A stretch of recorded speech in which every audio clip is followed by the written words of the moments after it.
Handa na ba ang inyong mga puso sa isang kwentong susubok sa tibay ng isang pamilya at sa hangganan ng pagmamahal ng isang ina? Ano ang gagawin mo kung ang pinakamatinding sakit ay magmumula sa mga taong inaasahan mong magiging iyong lakas? Halina't samahan natin si Diwa sa isang paglalakbay na susubok sa lahat ng kanyang paniniwala tungkol sa pamilya, pag-ibig at katapatan. Ito ang kwento ng Sa Likod ng Mga Luha. Narito ang ating unang kabanata. Ang Huling Habilin. Manhid na ang puso ni Diwa Alcantara. Sa loob ng kapilya, napapalibutan siya ng amoy ng mga puting bulaklak, mga sampagita, rosas at lili. Isang samyo na dating nagbibigay sa kanya ng kapayapaan, ngunit ngayoy tila lason na sumasakal sa kanyang paghinga. Ang marahang pag-awit ng koro at ang mga pabulong na panalangin ay parang ugong na lamang sa kanyang pandinig. Isang bagay lang ang malinaw sa kanya, ang larawan ng kanyang asawa, si Lino, na nakangiti mula sa ibabaw ng kabaong. Ang ngiting iyon, ang parehong ng ngiti na unang nagpatibok ng kanyang puso 50 taon na ang nakalipas. Ngayon ay tila isang mapait na paalala ng lahat ng nawala sa kanya. Atake sa puso, sabi ng mga doktor. Isang gabi, malakas at masigla pa si Lino. Kinabukasan, isa na lamang siyang malamig na alaala. Napabuntong hininga si Diwa. Ang bigat sa kanyang dibdib ay hindi maibsan. Sa tabi niya, naroon ang kanyang 2 anak. Si Silas, ang panganay, ay nakatayo ng tuwid. Ang mukha ay isang maskara ng marangal na kalungkutan. Si Lihan, ang bunso, ay walang tigil sa paghikbi. Ang mga balikat ay nayayanig sa bawat paghagulgol. Sila dapat ang kanyang lakas ngayon. Sila ang natitirang mga haligi ng kanyang buhay. Ngunit sa gitna ng pagluluksa, may isang bagay na hindi tama. Isang pakiramdam na malamig at matalim, tulad ng isang bubog ng salamin sa kanyang puso. Biglang nag-vibrate ang telepono sa loob ng kanyang itim na handbag. Dahan-dahan niya itong kinuha, iniisip na baka isa lamang itong mensahe ng pakikiramay. Ngunit hindi. Isang hindi rehistradong numero ang nasa screen. Binuksan niya ang mensahe at ang mga salitang nakasulat doon ay tila lumukso mula sa screen at sinampal siya ng malakas. Buhay pa ako. Huwag kang magtiwala kina Silas at Lihan. Nanlamig ang buong katawan ni Diwa. Ang hangin ay tila naubos sa kanyang mga baga. Muli niyang binasa ang mensahe. Paulit-ulit, umaasang nagkamali lang siya ng basa. Ngunit malinaw ang mga salita, nagniningning na parang isang babala sa dilim ng kanyang pagdadalamhati. Huwag kang magtiwala kina Silas at Lihan. Napatingin siya sa kanyang mga anak. Si Lihan ay nakasubsob pa rin sa kanyang mga palad, ngunit ang kanyang mga hikbi ay tila pilit. Si Silas naman ay bahagyang lumayo, may kausap sa telepono. Kahit pabulong, narinig ni Diwa ang ilang salita. Pondo, kailangang maayos agad. Oo, pagkatapos nito. Mabilis na ibinaba ni Silas ang telepono nang mapansing nakatingin ang ina. Ngumiti siya ng tipid. Mga kanegosyo lang po, Mama. Nakikiramay. Ngunit ang mga mata ni Silas ay walang emosyon. Malamig. Masyadong kalmado. Ang puso ni Diwa ay nagsimulang tumibok ng mabilis. Isang mabangis na tambol laban sa kanyang mga tadyang. Hindi. Imposible. Guni-guni lang niya ito, bunga ng pagluluksa. Mahal na mahal ng mga anak niya ang kanilang ama. Pero ang mensahe? Sino ang magpapadala ng ganito kalupit na mensahe sa isang araw na tulad nito? Kinagabihan, matapos ang burol, ang tahanan ng mga Alcantara sa Villa Hiraya ay binalot ng isang nakabibinging katahimikan. Iniwan si Diwa sa kanyang kalungkutan habang ang kanyang mga anak ay nagkulong sa kanilang mga silid. Hindi siya mapakali. Naalala niya ang araw na ibinigay sa kanya ni Lino, ang bagong telepono. Ilang linggo lamang bago ito mawala. High-tech na yan, mahal, sabi ni Lino. habang tinuturuan siyang gamitin ito. Mahilig talaga ang asawa niya sa mga automated na bagay. Para kahit anong mangyari, may paraan pa rin akong bantayan ka. Biro pa nito. Ang birong yon ngayon ay may bigat na hindi niya maintindihan. Dinala siya ng kanyang mga paa sa silid-aklatan, ang paboritong lugar ni Lino. Ang amoy ng mga lumang libro at ng kanyang pabango ay nananatili pa rin doon. Lumapit siya sa malaking lamesa na gawa sa Nara, ang sentro ng munting mundo ng kanyang asawa. Sinimulan niyang ayusin ang mga papel na naiwan nito. Isang paraan para maramdaman na malapit pa rin ito sa kanya. Isang maliit na itim na kwaderno ang nakakuha ng kanyang pansin. Nang buksan niya ito, isang business card ang nahulog mula sa mga pahina. Miguel Migs Sinag Private Investigator. Sa ilalim ng pangalan, may sulat kamay. Ang sulat na kamay ni Lino. Kung sakaling may masamang mangyari. Napahawak si Diwa sa mesa para suportahan ang sarili. Ang mensahe sa telepono, ang malamig na tingin ni Silas, ang kakaibang pag-iyak ni Lihan. At ngayon, ito, ang mga piraso ng isang palaisipan na hindi niya kailanman gustong buuin ay nagsisimulang magkabit-kabit sa kanyang isipan. Ang pagluluksa sa kanyang puso ay unti-unting nahaluan ng isang bagong damdamin. Isang damdamin na mas malamig pa sa kamatayan. Takot. Kinabukasan ang sikat ng araw ay tila isang pangungutya. Paano nagagawang maging napakaliwanag ng mundo habang ang sa kanya ay gumuhuna? Hawak-hawak ang business card, pinagmasdan ni Diwa ang pangalang nakasulat dito. Miguel Sinag. Ang bawat letra ay tila bumubulong sa kanya. Nag-uudyok na gumawa ng isang hakbang na maaaring magbago sa lahat. Nag-alinlangan siya. Paano kung mali siya? Paano kung pinagdududahan niya ang sarili niyang mga anak nang walang sapat na dahilan? Baka dala lang ito ng matinding pighati. Ang isip ng isang nagluluksa ay mapaglaro. Ngunit ang alaala ng malamig na tingin ni Silas at ang mga salitang kung sakaling may masamang mangyari ay sapat na para itulak siya. Ginamit niya ang teleponong bigay ni Lino at tinawagan ng numero. Siniyag. Isang boses lalaki ang sumagot. Kalmado at profesional. Hello. Ako si Diwa Alcantara. Asawa ako ni Lino. Nabasag ang boses niya sa huling salita. Natahimik ang kabilang linya. Pagkatapos ng ilang sandali, nagsalita muli ang lalaki.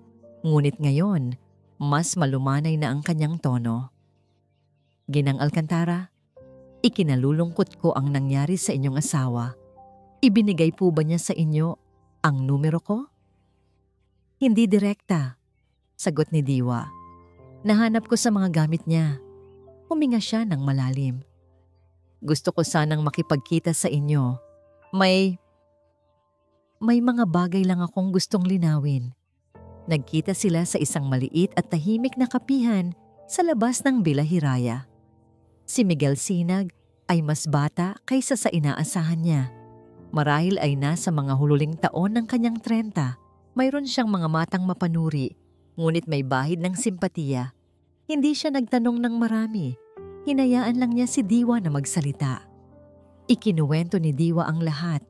Ang biglaang pagkamatay ni Lino, ang kakaibang kilos ng kanyang mga anak, at ang misteryosong text message. Habang nagsasalita, pakiramdam niya ay nababaliw siya. Ngunit si Miguel ay nakinig lamang ng walang paghuhusga.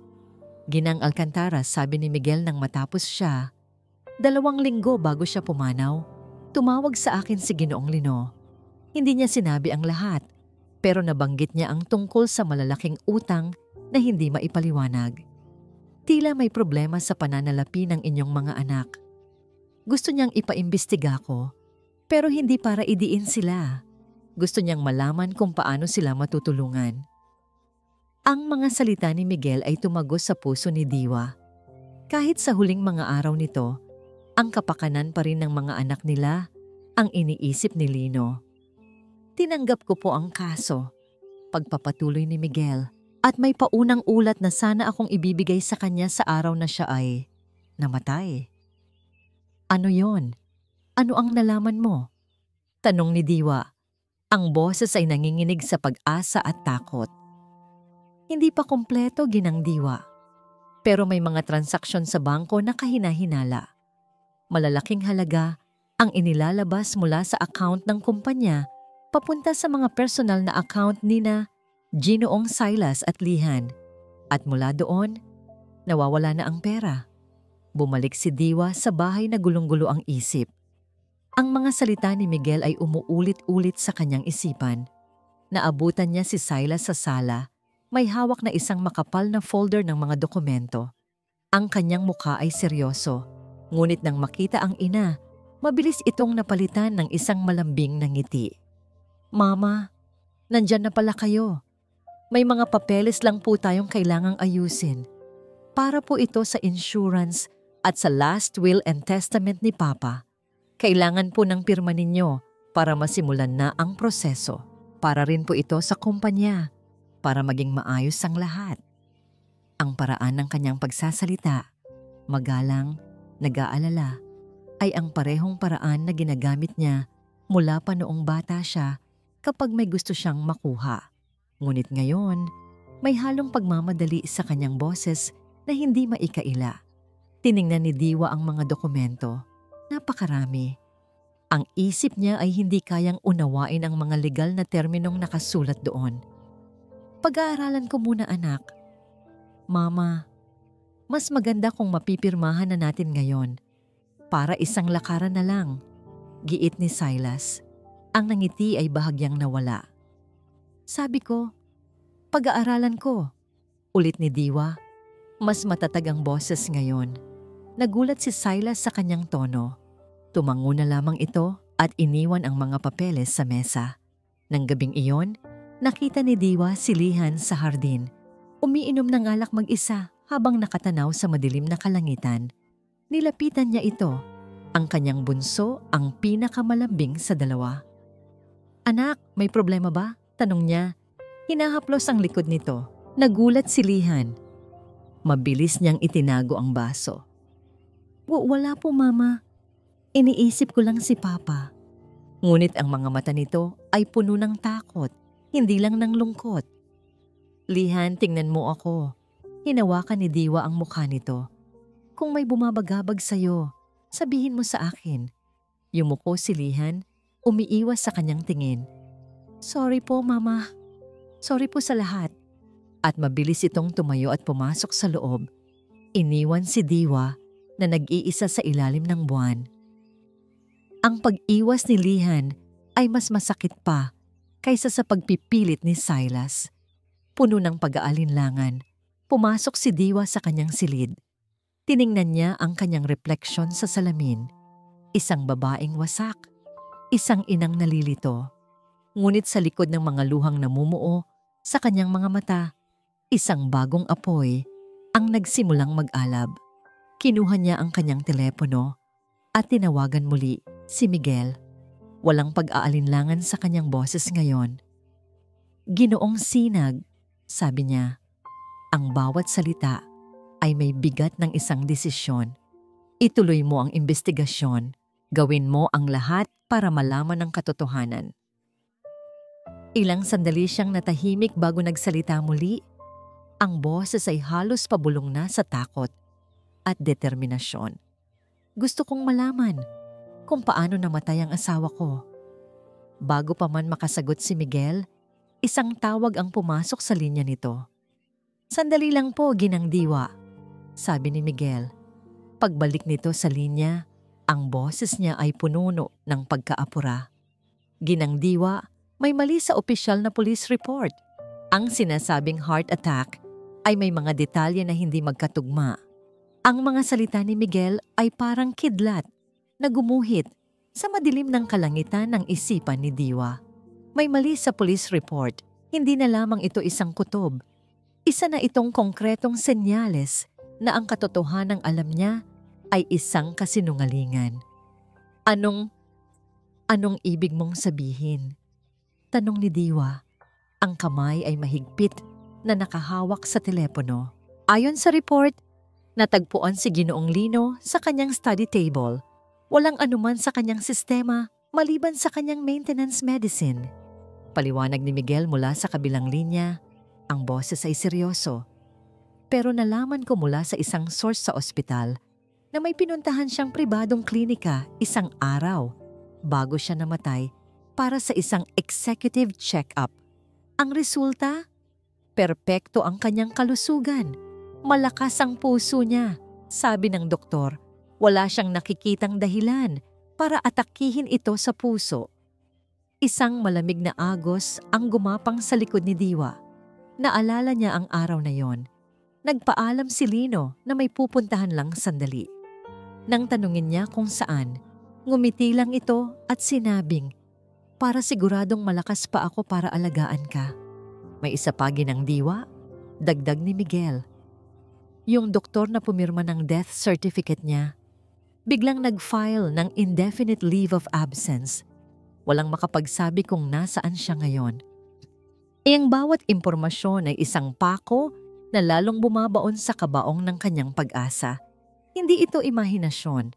Mayroong nagtatangkang pagtakpan ng katotohanan. Kinabukasan, sinubukan ni Diwa na maging normal. Ngunit ngayon, ang kanyang mga mata ay mas mapanuri. Ang bawat kilos, bawat salita ng kanyang mga anak ay tinitimbang niya. Habang nag-aalmusal, napansin niya ang isang maliit na bagay sa kisame ng dining area sa isang sulok na hindi gaanong kapansin-pansin.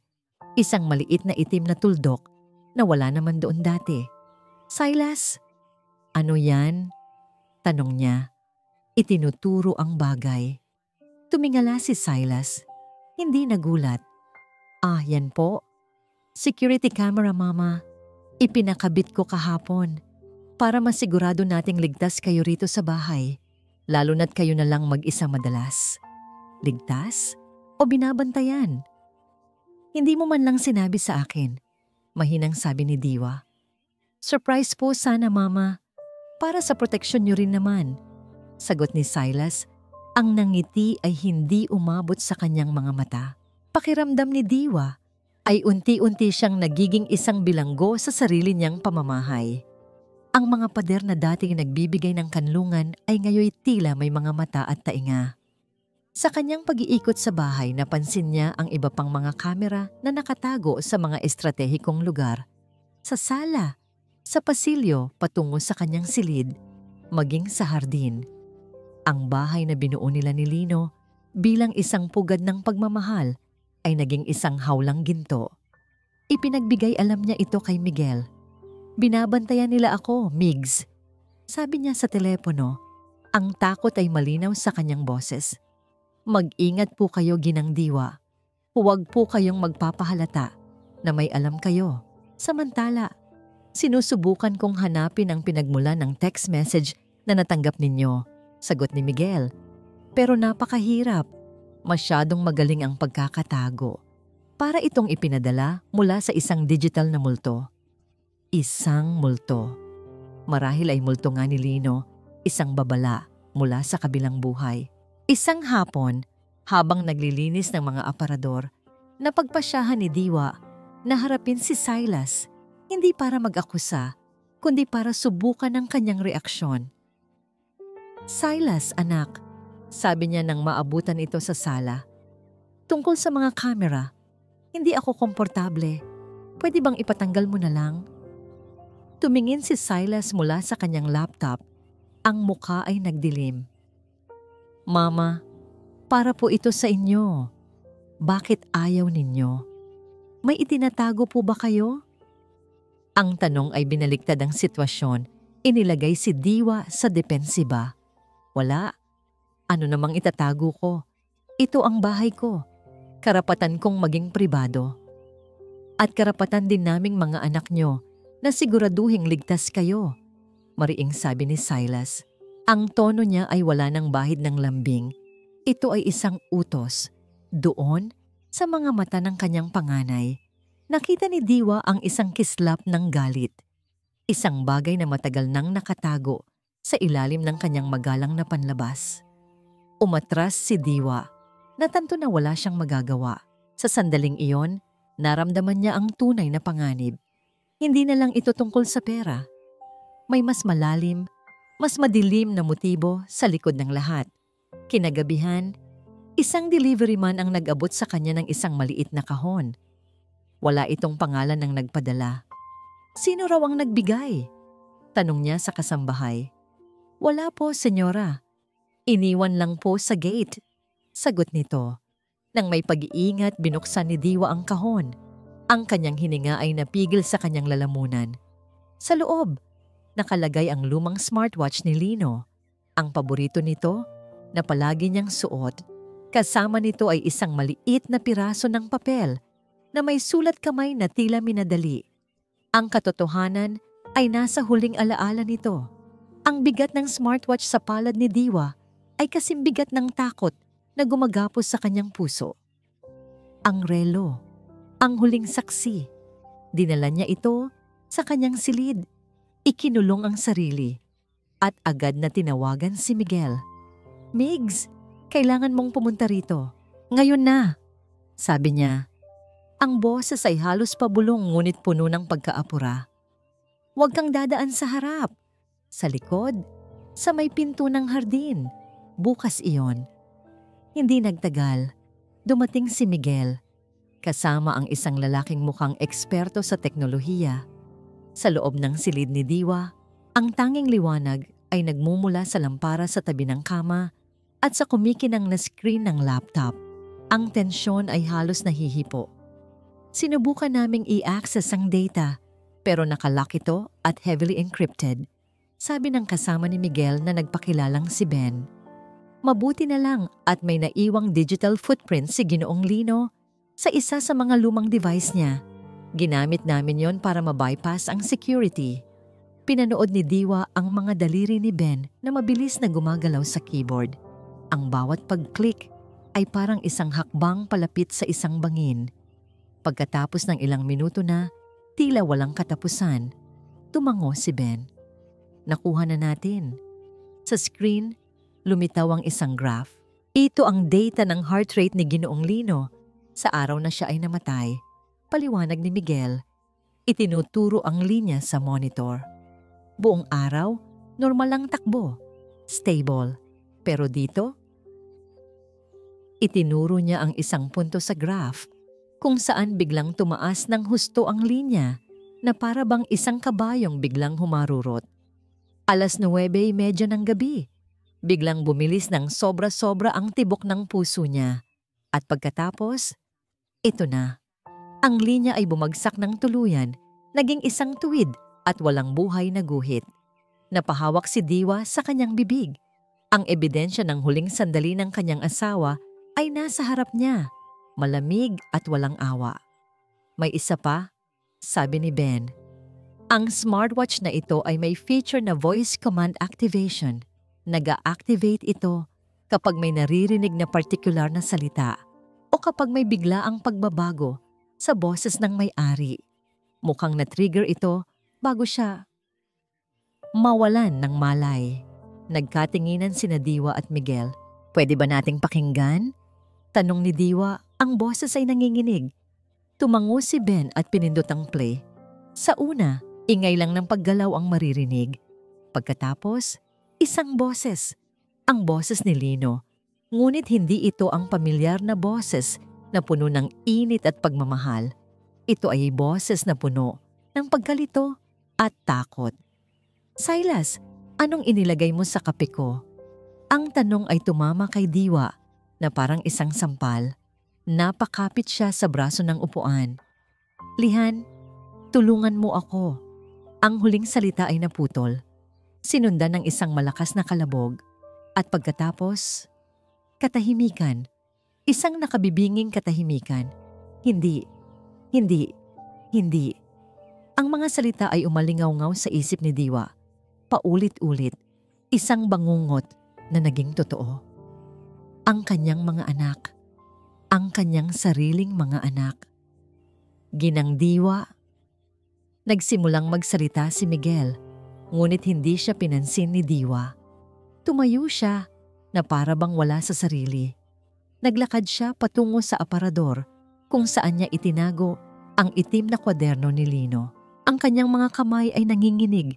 Habang binubuklat niya ang mga pahina, hinahanap ang isang bagay na hindi niya alam kung ano. At doon niya nakita. Isang pahina na may petsang 2 araw bago mamatay si Lino. Nakasulat doon ang mga pangalan ni Silas at Lihan. Kasunod ng mga numero, mga halagang napakalaki. Sa tabi nito, ang pangalan ng isang kumpanya ng pautang na kilala sa pagiging marahas. Sa ibaba ng pahina, may isa pang tala. Isinulat ng mabilis. Natuklasan ko ang lahat. Ang pagnanakaw sa kumpanya, ang mga utang. Kakausapin ko sila bukas. Naway maliwanagan sila ng Diyos. At sa pinakailalim, ang mga salitang nagpagguho sa natitirang pag-asa ni Diwa. Backup plan. Automated alert. Kung sakaling ang pangungusap ay hindi natapos, ngunit hindi na kailangan. Ang mensahe, ang smartwatch, ang kwaderno, ang lahat ay konektado. Hindi aksidente ang pagkamatay ni Lino. Hindi ito atake sa puso. Ito ay pagpatay. Isang malamig at kalkuladong pagpatay na isinagawa ng sarili nilang mga anak. Ang mga luhang kanina pa niya pinipigilan ay bumuhos na parang isang sirang dam. Ngunit hindi ito mga luha ng kalungkutan. Ito ay mga luha ng galit, ng pagtataksil, ng isang pusong pinaghiwa-hiwalay. Hinarap niya si Miguel. Ang kanyang muka ay basang-basa ng luha, ngunit ang kanyang mga mata ay nag-aalab sa isang apoy na hindi pa nakita ng binata dati. Isang apoy ng isang inang nasaktan, isang asawang naulila, isang babaeng uhaw sa katarungan. Hindi aksidente ang pagkamatay niya, sabi ni Diwa. Ang bawat salita ay matigas at malinaw sa kabila ng kanyang pag-iyak. Pinatay siya. Huminto siya. Nilunok ang pait sa kanyang lalamunan ng sarili naming mga anak. Ang gabi matapos malaman ng katotohanan ay ang pinakamahabang gabi sa buhay ni Diwa. Walang tulog, walang luha. Isang malawak na kawalan lamang ang nararamdaman niya. Isang disyerto kung saan ang pagmamahal na dati yumabong ay natuyo at naging abo. Kinabukasan hinarap niya ang salamin. Ang babaeng nakatingin pabalik ay may mga matang pagod at pusong basag. Ngunit meron ding isang bagong kislap sa mga ito. Isang kislap ng bakal. Alam niya ang kailangan niyang gawin. Kung magpapadala siya sa galit at pighati, matatalo siya. Kailangan niyang maging mas matalino, mas tuso kaysa sa kanila. Kailangan niyang magpanggap. Bumaba siya para sa almusal. Ang kanyang mukha ay kalmado na, para bang walang nangyari. Naabutan niya ang kanyang 2 anak sa mesa. Magandang umaga mga anak. Bati niya. Ang boses ay matatag. Nagkatinginan sina Silas at Lihan. Tila nagulat sa biglaang pagbabago ng kanyang kilos. Magandang umaga po, Mama. Sagot ni Silas. Maayos na po ba ang pakiramdam ninyo? Oo, anak. Sabi ni Diwa. Umupo at nagsimulang maglagay ng pagkain sa kanyang plato. Naisip ko lang, wala nang maitutulong ang pag-iyak. Kailangan kong maging matatag. Para sa inyo. Para sa kumpanya. Isang mabilis na ngiti ang sumilay sa labi ni Silas. Iyan nga po ang gusto naming marinig, Mama. Nagsimula ang mapanganib na dula-dulaan. Sa araw, si Diwa ay ang mapagmahal na ina, ang biyudang unti-unting bumabangon. Ngunit sa gabi, lihim siyang nakikipag-usap kay Miguel, pinaplano ang kanilang mga susunod na hakbang. Kailangan natin ng mas matibay na ebidensya, sabi ni Miguel. Ang voice recording ay malakas, pero maaaring sabihin ng depensa na na-edit ito o hindi, malinaw. Kailangan natin ng pag-amin. Isang pag-amin. Paano niya yon makukuha? Samantala, naramdaman ni Silas at Lihan na may nagbago. Ang ina nilang dati madaling manipulahin ay tila nagkaroon ng sariling isip. Hindi pa rin niya pinipirmahan ang mga papeles ng insurance. Doon nagsimula ang ikalawang yugto ng kanilang masamang balak. Isang araw, hindi mahanap ni Diwa ang kanyang salamin sa mata. Hinanap niya ito sa buong silid ngunit wala. Maya-maya, pumasok si Lihan. "Mama, ano pong hinahanap ninyo?" "Yung salamin niyo po ba? Nasa ibabaw po ng ref sa kusina." Nagtaka si Diwa. Hindi niya kailanman inilalagay doon ang kanyang salamin. Kinabukasan, ang mga tableta niya para sa alta presyon ay nawawala. Natagpuan niya ito sa loob ng lalagyan ng asukal. Sinisisi niya ang kanyang pagiging makakalimutin. Ngunit ang pinakamasama ay nangyari isang hapon. Habang bumababa sa engrandeng hagdanan ng kanilang bahay, biglang sumulpot si Lihan mula sa likod. May dalang isang tray ng baso. "Mama, tubig po," sabi nito. Sa pag-abot niya, aksidenteng natabig ni Lihan ang braso ni Diwa, dahilan para mawalan ito ng balanse. Kung hindi siya mabilis na nakakapit sa hawakan ng hagdan, maaaring nahulog na siya. "Naku mama, sorry po," sabi ni Lihan. Ang mga mata ay nanlalaki sa kunwaring pag-aalala. Ngunit sa isang saglit, bago pa man niya maitago ito, nakita ni Diwa ang tunay na emosyon sa mga mata ng kanyang bunso. Hindi pag-aalala, kundi takot. Noong gabing iyon, kinausap ni Silas ang kanilang family lawyer sa telepono. Hindi niya alam na nakikinig si Diwa sa kabilang linya mula sa extension sa Silid Aklatan. "O, attorney, nag-aalala talaga kami. Mula nang mamatay si Papa, naging malilimutin na si Mama. Minsan, kinakausap niya ang sarili niya. Baka senyalis na ito ng, alam mo na, kailangan naming protektahan siya. At ang assets ng pamilya, naging malinaw ang lahat. Gusto nilang palabasin na nababaliw siya. Gusto nilang makuha ang lahat sa pamamagitan ng pagdedeklara sa kanya bilang mentally incompetent. Sa halip na matakot, isang malamig na determinasyon ang bumalot kay Diwa. Kung gusto nila ng palabas, ibibigay niya sa kanila. Lihim niyang kinausap si Miguel. Kailangan nating lituhin sila. Kailangan nilang isipin na nagtatagumpay sila sa kanilang plano. Kailangan nilang maging kampante. Masyadong mapanganib yan, Ginang Diwa. Babala ni Miguel. "Mas mapanganib kung hindi ko ito gagawin," mariing sagot ni Diwa. "Ako ang ina. Ako ang magtatakda ng katapusan ng larong ito." Kinabukasan, sinabi ni Silas na may darating na bisita. Isang kaibigan daw niya na isang doktor. Para lang kumustahin ang kalusugan ni Diwa. Alam na alam niya na isa itong psychiatrist. Dumating ang doktor, isang babaeng may mabait na mukha ngunit may matalas na mga mata. Umupo si Diwa sa harap niya at ni Silas sa kanilang sala. Ang mga kamera na ipinakabit ng kanyang anak ay tahimik na nanonood. Handa na siya. Handa na siya para sa pinakamahalagang pag-arte ng kanyang buhay. Ang hangin sa sala ay mabigat sa hindi isinasalitang tensyon. Ngumiti si Diwa sa doktor. Isang ngangiti na bahagyang nanginginig. Sapat lang para magmukhang nerbiyos. Si Silas ay nakaupo sa tabi niya. Ang kanyang postura ay nagpapahiwatig ng isang nag-aalalang anak. Isang perpektong larawan ng isang pamilyang sinusubok ng tadhana. "Kumusta na po kayo, Ginang Alcantara?" Malumanay na tanong ng doktor na nagpakilalang si Dr. Reyes. "Nabanggit sa akin ni Silas na medyo nahihirapan po kayo mula nang pumanaw si Ginoong Lino." Huminga ng malalim si Diwa. Tiningnan si Silas na may pinaghalong pagmamahal at kalituhan. "Hindi ko alam, doktora. May mga araw na parang malinaw ang lahat, pero may mga araw na parang may kulang. Parang may mga bagay na hindi ko matandaan. Gaya po ng ano? Gaya ng kung saan ko inilalagay ang aking mga gamit," sagot ni Diwa. Ang boses ay bahagyang basag. "Minsan, natatakot ako sa sarili ko. Natatakot ako na baka nakakalimutan ko na ang asawa ko."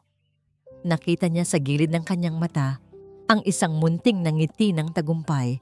Sa labi ni Silas. Normal po ang ganyang pakiramdam, sabi ng doktor. Pero nabanggit din ni Silas na nag-aalala siya sa inyong kaligtasan. Nagpakabit daw po siya ng mga security camera. Dito na pumasok si Diwa para sa kanyang bitag. Tumingin siya sa doktor, ang kanyang mga mata ay nanlalaki sa pagtataka. Mga kamera? Anong mga kamera? Tumingin siya kay Silas. Anak, ano ang sinasabi ng doktora? Nawala ang nangiti ni Silas. Kumunot ang noo niya. Mama, yung mga kamera na ipinakita ko sa inyo, para po sa kaligtasan ninyo. Umiling si Diwa. Ang pagkagulat sa kanyang mukha ay napakakapani-paniwala. Hindi ko matandaan. Silas, bakit ka maglalagay ng kamera sa sarili nating bahay nang hindi ko alam? Bakit mo ako kailangang bantayan? Dinagdagan niya ng bahagyang panginginig ang kanyang boses. May kinalaman ba ito sa mga papeles na pinapipirmahan mo sa akin? Yung tungkol sa pera? Biglang nag-iba ang ihip ng hangin. Mula sa isang pasyenteng kailangang suriin, si Diwa ay naging isang matandang babae na posibleng pinagsasamantalahan. Nakita ni Diwa ang pagbabago sa tingin ni Dr. Reyes. Mula sa klinikal na pagmamasid, ito ay naging mapanuri. Patungo kay Silas. Natapos ang pag-uusap ng walang malinaw na konklusyon. Ngunit alam ni Diwa na naipasok na niya ang binhi ng pagdududa sa isipan ng doktor. Nang makaalis ang doktor, hinarap siya ni Silas. Ang galit ay hindi na maitago. Anong klaseng palabas yun, Mama? Hindi ko alam ang sinasabi mo. Sagot ni Diwa. Tinalikuran ito at naglakad paakyat sa hagdan. Ang kanyang puso ay kumakabog ng malakas. Nang makapasok sa kanyang silid, tumawag siya kay Miguel. Pagkatapos ikwento ang nangyari, isang buntong hininga ng tagumpay ang kanyang pinakawalan. Ngunit ang kasunod na sinabi ni Miguel ay nagpabura sa lahat ng yon. Ginang Diwa, sabi ni Miguel, ang boses ay seryoso at may halong pagkamangha. Alam ko na kung sino ang nagpadala ng text. O mas tamang sabihin, alam ko na kung paano ito naipadala. Sino? Paano? Hindi ito isang tao, Ginang Diwa. Ito ay isang pre-programmed message. Nakaschedule itong ipadala sa eksaktong oras at petsa mula sa account ni Ginoong Lino. Nanigas si Diwa. Ano? Mukhang may ginawa siyang fail-safe. Isang uri ng digital na deadman switch. Ipinrogram niya ang isang serbisyo online para automatikong ipadala ang mensaheng iyon sa inyo kapag ang smartwatch niya ay hindi na nakadetect ng heartbeat sa loob ng 12 oras. Ang bawat salita ni Miguel ay parang isang suntok sa sikmura ni Diwa. Ang kanyang isip ay bumalik sa mga alaala. Si Lino na abala sa kanyang computer. Ang pagkahilig nito sa mga automated na bagay. Ang kanyang huling paalala na bantayan ka. Ang text message, buhay pa ako. Hindi iyon literal. Ito ay isang mensahe mula sa libingan. Isang huling habilin. Isang huling babala. Isang huling pagpapahayag ng pag-ibig. Naramdaman ni Lino ang panganib. Alam niyang maaaring may mangyari sa kanya. At gumawa siya ng paraan para protektahan ang kanyang asawa kahit wala na siya. Ang realisasyon ay mas masakit kaysa sa pagkatuklas sa recording. Ang pag-asa, gaano man kaliit, na baka may ibang paliwanag, ay tuluyan ng namatay. Nang ibaba niya ang telepono, napaupo siya sa sahig. Ang likod ay nakasandal sa pinto. Ang lakas na ipinakita niya kanina ay biglang nawala. Ang natira ay isang byuda na naulila ng 2 beses. Una sa pagkamatay ng kanyang asawa at pangalawa sa pagkamatay ng pagmamahal niya para sa kanyang mga anak. Wala nang natira sa kanya, wala nang pamilya, wala nang tiwala. Siya na lang mag-isa laban sa 2 taong nagmula sa kanya, 2 halimaw na nilikha niya. Umiyak siya. Hindi isang tahimik na pag-iyak, kundi isang malakas na hagulgol ng isang pusong ganap na nawasak. Isang sigaw ng pighati na sumira sa katahimikan ng malaking bahay. Ngunit habang nauubos ang kanyang mga luha, isang bagong damdamin ang pumalit. Hindi na ito galit, hindi na ito lungkot. Ito ay katatagan. Tumayo siya, pinunasan ang kanyang mga luha. Tumingin siya sa kanyang refleksyon sa salamin. Ang babaeng nakatingin pabalik ay hindi na isang biktima. Isa na siyang mandirigma. Muli niyang kinuha ang telepono at tinawagan si Miguel. Ang boses niya ay kalmado na ngayon, ngunit may lamig at talim na parang isang punyal. "Maghanda ka," sabi ni Diwa. "Gagawa tayo ng isang huling hapunan.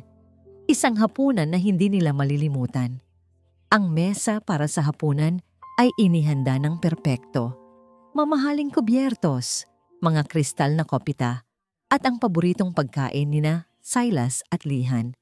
Sa gitna ng mesa, isang florera ng mga puting rosas, ang parehong mga bulaklak mula sa burol ni Lino. Ang bawat detalye ay isang tahimik na akusasyon. Bago dumating ang kanyang mga anak, muling sinuri ni Diwa ang lahat. Ang maliliit na mikropono na ikinabit ni Miguel ay halos hindi makita, nakatago sa ilalim ng mesa at sa palamuti sa dingding. Sa labas, sa isang itim na van na nakaparada sa di kalayuan, si Miguel at ang dalawang pulis ay naghihintay, nakikinig sa bawat tunog mula sa loob ng bahay. "Sigurado po ba kayo rito, Ginang Diwa?" tanong ni Miguel sa huling pagkakataon sa pamamagitan ng isang maliit na earpiece. "Mas sigurado pa ako kaysa sa ano paman sa buong buhay ko," sagot ni Diwa. Ang kanyang boses ay kalmado. Unang dumating si Silas, ang kanyang mukha ay nagpapakita ng pagtatagumpay.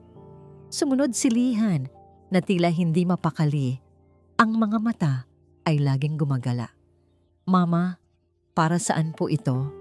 tanong ni Silas habang inilalabas ang upuan para sa kanyang ina. Ngumiti si Diwa, isang ngangiting puno ng kahulugan.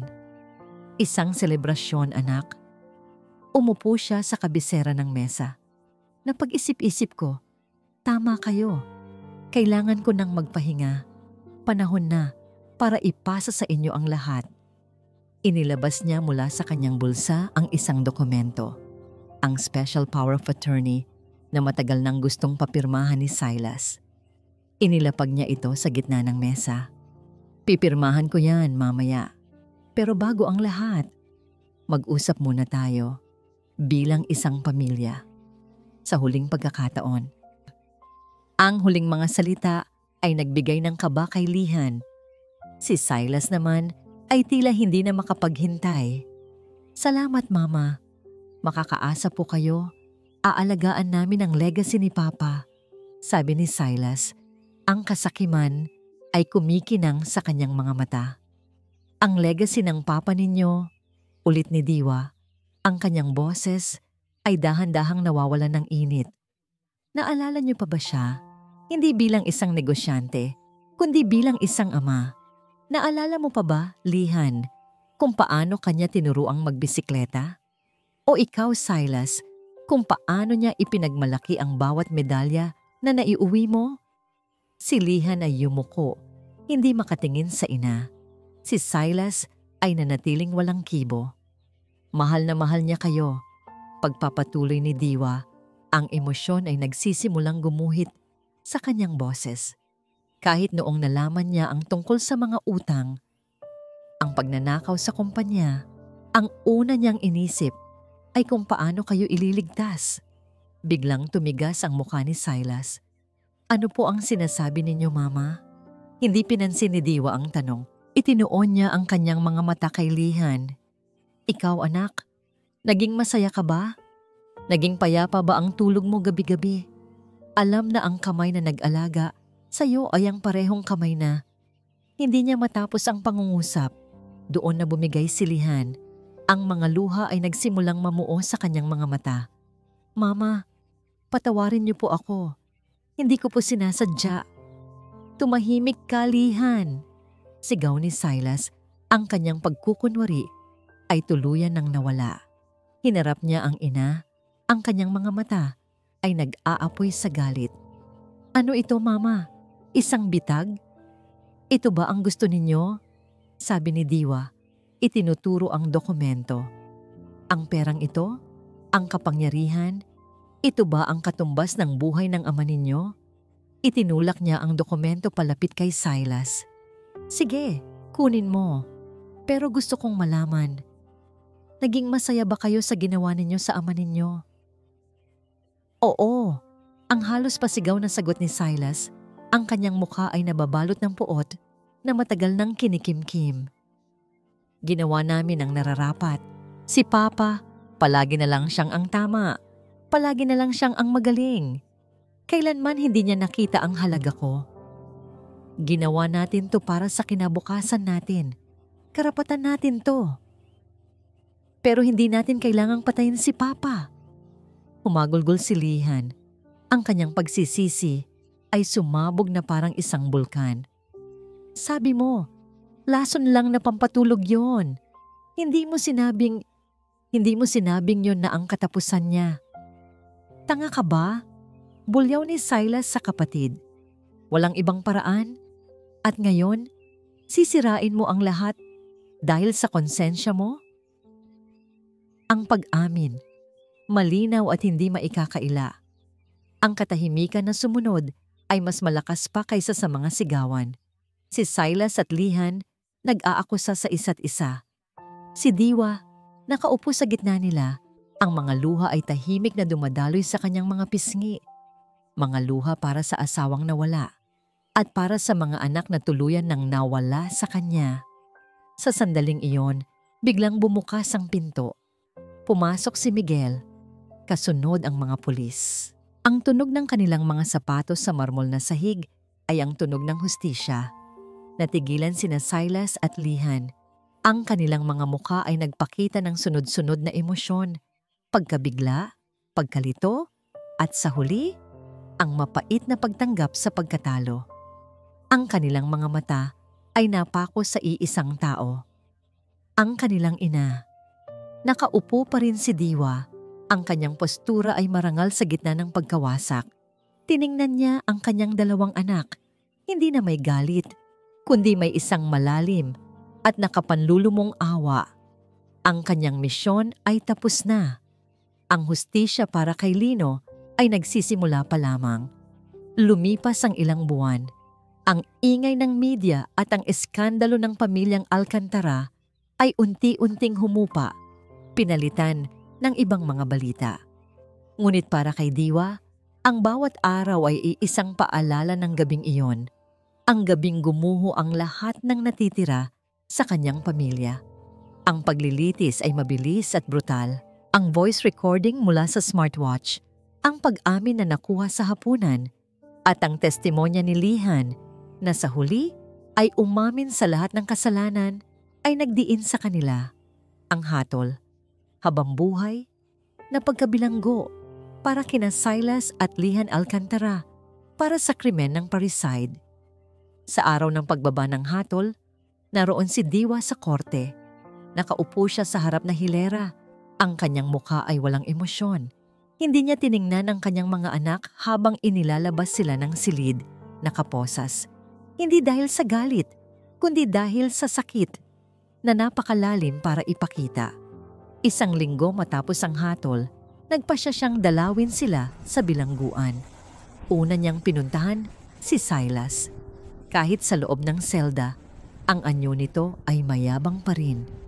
Ang mga mata nito ay puno ng pagkamuhi, hindi pagsisisi. "Masaya ka na, Mama?" Ito ang unang sinabi ni Silas sa kanya. Ang bawat salita ay may lason. Nakuha mo na ang gusto mo.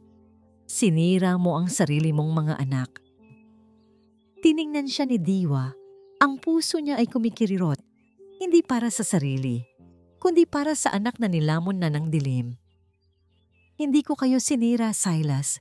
Sinira ninyo ang inyong mga sarili. Ang ginawa ko ay ang pagbibigay ng hustisya sa ama ninyo. Hustisya? Tumawa si Silas ng mapakla. Tawag mo dyan hustisya? Ang pagtalikod sa sarili mong dugo? Ang pagmamahal ay hindi bulag, anak. Mahinahong sagot ni Diwa. Hindi nito tinatakpan ng kasamaan. Pinatay ninyo ang ama ninyo, ang taong nagbigay sa inyo ng lahat. Tumalikod si Silas, ayaw nang makinig. Alam ni Diwa na wala ng pag-asa para sa kanyang panganay. Sunod niyang pinuntahan si Lihan. Ang kanyang bunso ay lubos na kaiba. Payat na ito, ang mga mata ay laging namumugto. Nang makita siya, agad itong lumuhod at humagulgol. Mama, Mama, patawarin niyo po ako. Patawarin niyo po ako. Paulit-ulit nitong sabi sa gitna ng mga hikbi. Umupo si Diwa sa harap nito. Pinaghihiwalay ng makapal na salamin. Lihan, sabi niya. Ang boses ay malambing sa unang pagkakataon sa loob ng mahabang panahon. Ang pagpapatawad ay isang mahabang proseso at hindi ko alam kung kailan ko yon maibibigay. Itinukod niya ang kanyang palad sa salamin sa tapat ng mukha ng kanyang anak.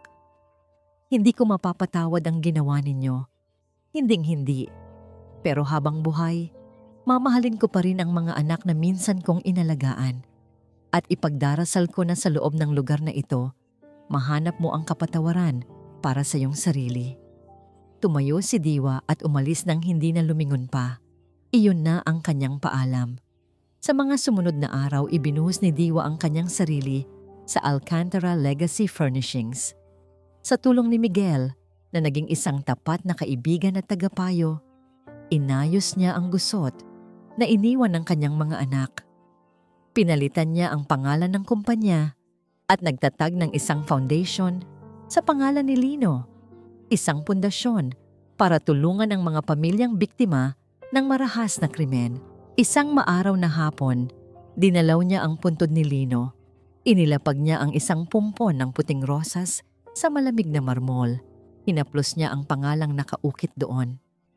Tapos na ang laban, mahal ko. Bulong niya sa hangin. Mahirap, masakit. Nawala sa akin ang lahat maliban sa alaala mo. Ngumiti siya ng bahagya, isang tunay na ngiti sa unang pagkakataon. Pero huwag kang mag-alala. Itutuloy ko ang legacy mo. Ang legacy ng kabutihan at pagmamahal. Panalo ang katarungan. Panalo ang pag-ibig mo. Tumayo si Diwa. Ang kanyang anino ay mahaba sa damuhan. Tinalikuran niya ang puntod at nagsimulang maglakad palayo. Sa bawat hakbang, nararamdaman niya ang bigat na unti-unting nawawala sa kanyang mga balikat. Hindi ito isang masayang pagtatapos, ngunit isa itong pagtatapos na may kapayapaan. Nalakad siya papalabas ng sementeryo, patungo sa naghihintay na liwanag ng araw. Isang babaeng sinubok ng pinakamatinding sakit, ngunit sa huli ay muling natagpuan ang lakas para mabuhay. Hindi lang para sa sarili, kundi para sa pag-ibig na hinding-hindi mamamatay. At dito po nagtatapos ang kwento ni Diwa Alcantara. Isang paglalakbay na nagturo sa atin na ang tunay na lakas ng isang ina ay hindi lamang nasa pag-aaruga, kundi nasa tapang na ipaglaban ng tama. Kahit pa ang kaharap ay ang sarili niyang dugo. Ito ang aral na sana ay baunin ninyo sa inyong mga puso. Taos-puso po akong nagpapasalamat sa inyong walang sawang pagsubaybay at sa pagbibigay ninyo ng pagkakataon na samahan kayo sa bawat emosyon, sa bawat pighati, galit at sa huli sa pag-asa. Nais ko pong marinig ang inyong saloobin. Anong bahagi ng kwento ang pinakatumatak sa inyo?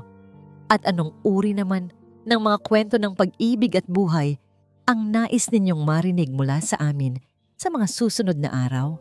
I-comment nyo lang po sa ibaba dahil napakahalaga ng inyong boses sa amin. At syempre, hindi dito nagtatapos ang ating paglalakbay. Marami pa pong kwentong kasing ganda at mas puno ng aral dito sa aming channel. Kung nagustuhan nyo ang kwentong ito, isang pindot lang po sa like button ay malaking bagay na. I-share na rin ninyo sa pamilya at mga kaibigan. At kung hindi pa po kayo nakapag-subscribe, ngayon na po ang tamang panahon para maging bahagi ng ating pamilya. Huwag kalimutang i-click ang notification bell para kayo ang unang makarinig kapag may bago kaming upload. Muli, ako po ang inyong lingkod, nag-iiwan ng isang paalala. Ang bawat puso ay may sariling kwento, at ang bawat kwento ay may aral na naghihintay. Pagpalain po kayo ng Panginoon, kayo at ang inyong buong pamilya. Hanggang sa muli.